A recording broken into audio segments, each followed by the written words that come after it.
الكرة في منطقة الجزاء.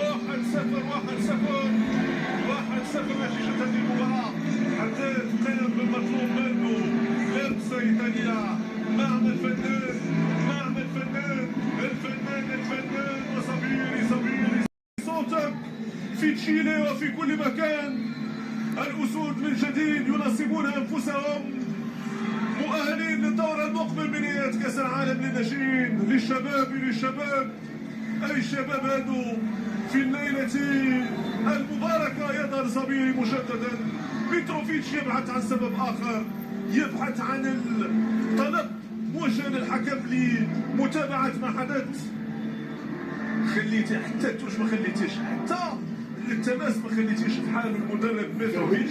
الجزائر يتحين انصاف الفرص، يظهر مخالبه ويظهر عالي، فكرك عالي وروحك عاليه. شوف الاصرار، هذا اصرار المغربي. هذا المغربي لما يصر يتمكن من صنع كل الفوارق. الثالث للفريق الوطني، الثالث نحو الحسم، الثالث نحو مربع الكبار، الثالث نحو معانقة الدور النصف النهائي للمرة الثانية في التاريخ. في معانقة الحلم هناك في تشيلي، الدور النصف النهائي، المغرب في نصف المونديال مرة أخرى. المغرب في نصف المونديال، وحان الوقت لكي نلعب نهائي كأس العالم، لكي نلعب نهائي المونديال هناك في تشيلي. يا لا من لحظات جميلة، يا لا من لحظات كلها فخر، يا لا من لحظات كلها ثقة. هنيئا لنا بكم وبقدراتكم وبعزيمتكم وبإرادتكم وبوطنيتكم الصادقة وبروحكم الاستثنائية.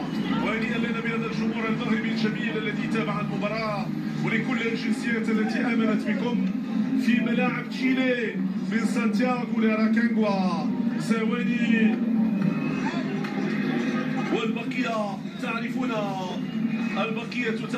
بقية ما حدث في راكانغوا. الطاقم الفني، هذه المشاهد الجميلة، مشاهد الترابط، مشاهد توضح قيمة المغربي في المحافل الكبرى، قيمة المغربي اللي يحب بلده ويحب وطنه ويحب ملكه ويحب الوطن بجنون.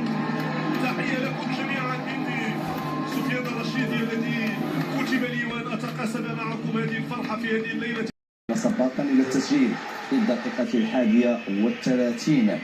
المسقط الأمريكي يعد في الدقيقة 46 من ضربة جزاء، والنخبة الوطنية تعود في التقدم في الدقيقة 67، وفؤاد الزهواني يختتم مهرجان الأهداف في الدقيقة 87. إذا المنتخب الوطني يعيد كتابة التاريخ لكرة القدم المغربية ليعادل ما حققه.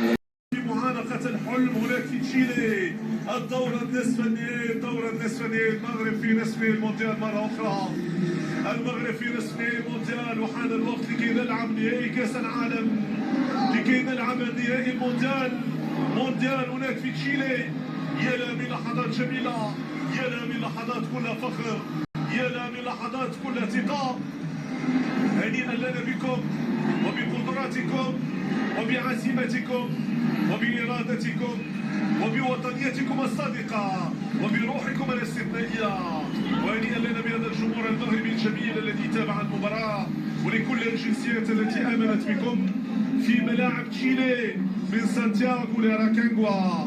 ثواني والبقية تعرفون، بقية ما حدث في راكانغوا. الطاقم الفني، هذه المشاهد الجميلة، مشاهد الترابط، مشاهد توضح قيمة المغربي في المحافل الكبرى، قيمة المغربي اللي يحب بلده ويحب وطنه ويحب ملكه ويحب الوطن بجنون. تحية لكم جميعا مني سفيان الرشيدي، الذي كتب لي وأن أتقاسم معكم هذه الفرحة في هذه الليلة.